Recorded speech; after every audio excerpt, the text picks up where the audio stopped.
Σίλντεφελτ. Πέτριτς για τον Καρέλη στην πλάτη του Γκομσί. Πλασάρι 1-0.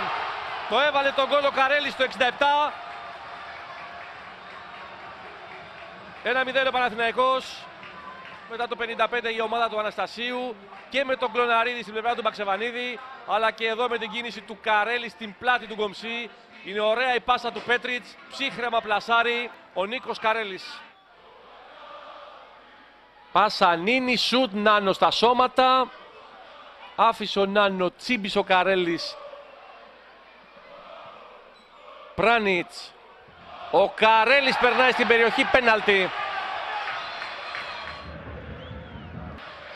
Τη δουλειά την έκανε ο Καρέλης πάντως. Εδώ η πάσα του Πράνιτς, η εξαιρετική προσπάθεια του Καρέλη να φύγει από Βασιλακάκη, το έκανε, από Γκομσί, όχι, πέναλτι λέει ο Κουκουλάκης. Ο Πράνιτς 2-0.